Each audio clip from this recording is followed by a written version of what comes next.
Well, welcome back, everyone.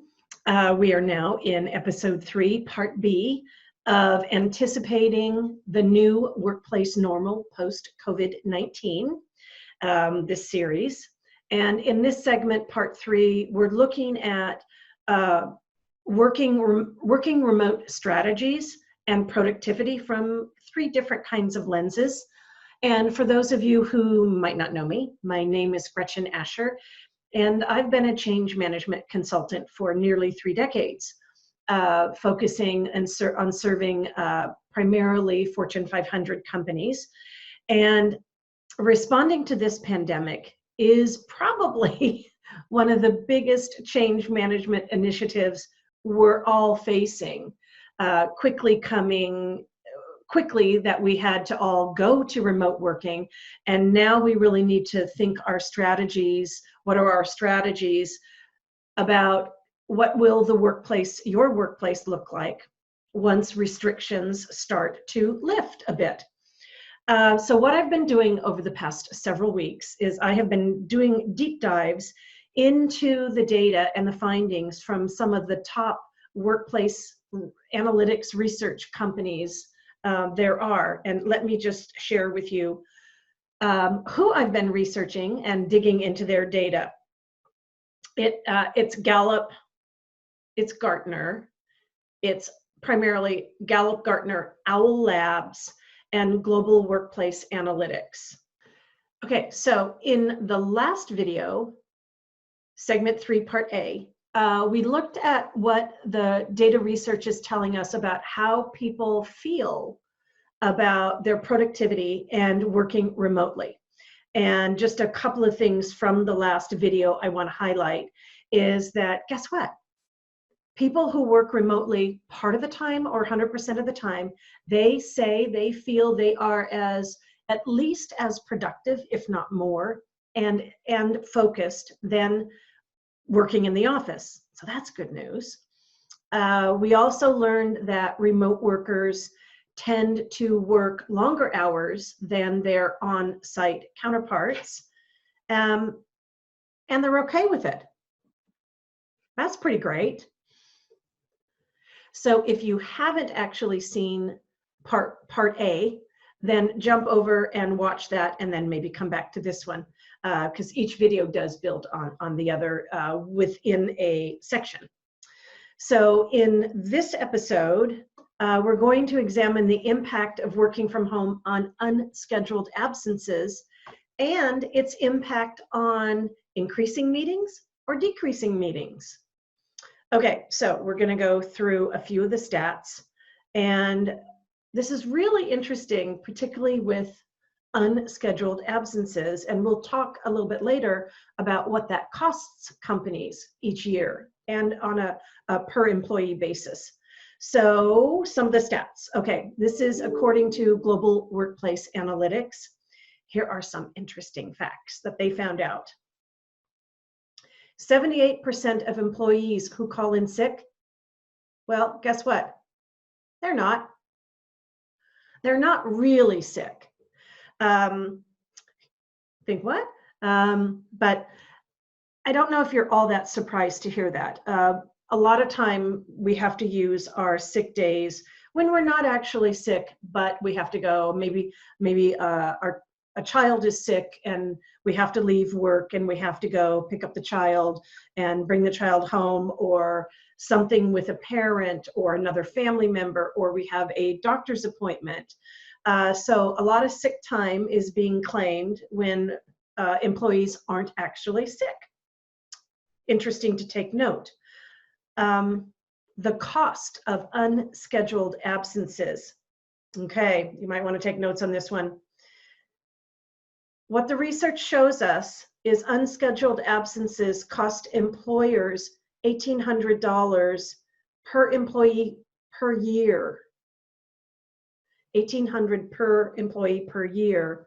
And that adds up to $300 billion over the year for US companies. That's a pretty big cost. Now, according to the American Management Association and their data, organizations that have implemented telework programs, what they say is they realize a 63% reduction in unscheduled absences for their companies. That's pretty great. And here's another one, great. Remote workers typically continue to work even when they're sick. And they're not infecting anyone. That's a huge bonus, especially now after this, right? After the coronavirus. Now, I know a few companies where the culture is, you're a hero if you come to work sick because you're just that committed. And I know some company cultures that they say, no, stay home, work from home if you can, don't work from home. If you are sick, stay home and get better. So for those companies that have the culture of be the hero, toughen up and come on into work when you're sick, I have no doubt that after this pandemic experience, that is going to change drastically in those companies that have that culture, and rightly so. And statistics tell us that people who work remotely, part-time or full-time, they actually recover faster from medical conditions, including surgery. That's interesting. So that means they can get back to work faster as well. And flexible hours definitely is a great thing. It allows remote workers to run errands when they need to. Let's scratch that part. Let's not talk about flexible schedules here. Okay, and then just a few minutes, there's a bit of interesting data about how working remotely can actually cut down on extra unwanted meetings. And I know a lot of us have meetings to prepare for the meeting, to prepare for the meeting. You know what I'm talking about. When you're in the office, it's so easy to get called into, someone comes and does a flyby by your desk to say, hey, can you meet me in conference room 7B? Just 10 minutes of your time. I want to talk to you about something. And maybe they get a couple of other people, and pretty soon you are in an unscheduled meeting. And the 10 minutes certainly turns into 45 minutes. And that was an unplanned meeting. It took you away from doing whatever you were doing at your desk. Now, and that's happens a lot. It's sort of an unconscious bad habit when we're right next to somebody, like, hey, I need to talk to you for a few. Can we do this? What companies are discovering nowadays is that doesn't happen. You can't do that with a virtual meeting. You actually have to plan ahead or round up people virtually, and that takes some time to see who can get online if it needs to happen quickly. So when people work remotely, less unplanned meetings happen. And also because of virtual meetings, the meeting organizer usually takes a bit more time and care in planning the meeting.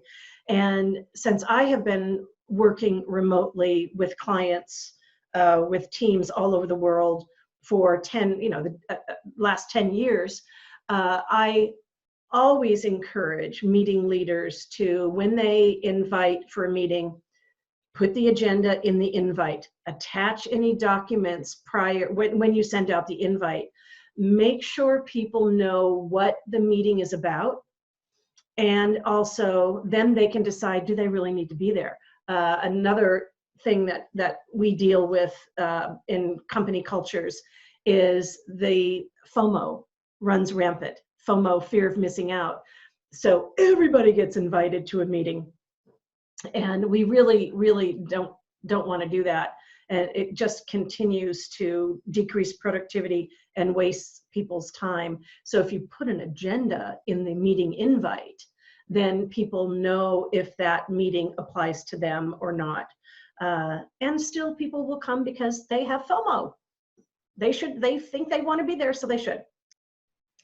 And don't forget that working remotely really opens up the opportunity for communication to flow beyond just in the moment. Case in point, I think I told this story in a short story in an earlier video with one of my clients. My business partner on the client side was a night owl. I would get up early in the morning, like 4:30, and we would iterate work back and forth after working hours. And she would often, because she had kiddos at home, and would often leave early in the afternoon to pick them up from school and do the mom thing. And then she was a night owl, so I would continue working on something we were collaborating on, send it to her. I would go to bed earlier, but up much earlier in the morning. And by morning, she had iterated and sent it back to me. So by the time we both got into the office, we had work already done, and it really worked beautifully. Also, for another client, I led a team that did a global project, and we did the Follow the Sun, where, although it did start in America, since we started the project, but those of us in the US would work on some of the information that we were putting together. Then we'd pass it to our cohorts in India. And while we were sleeping, they were working on things. So we just kind of went back and forth like that. And when everyone is working remotely, it increases the opportunity to circulate the work and the communication when it's not in the moment, like in the actual meeting. So that is a huge advantage for having a remote working policy at your company. So in part C, we're going to dive into what executives say around productivity that their company reaps from already existing remote working strategies that they've implemented. So until next time, stay safe, everybody.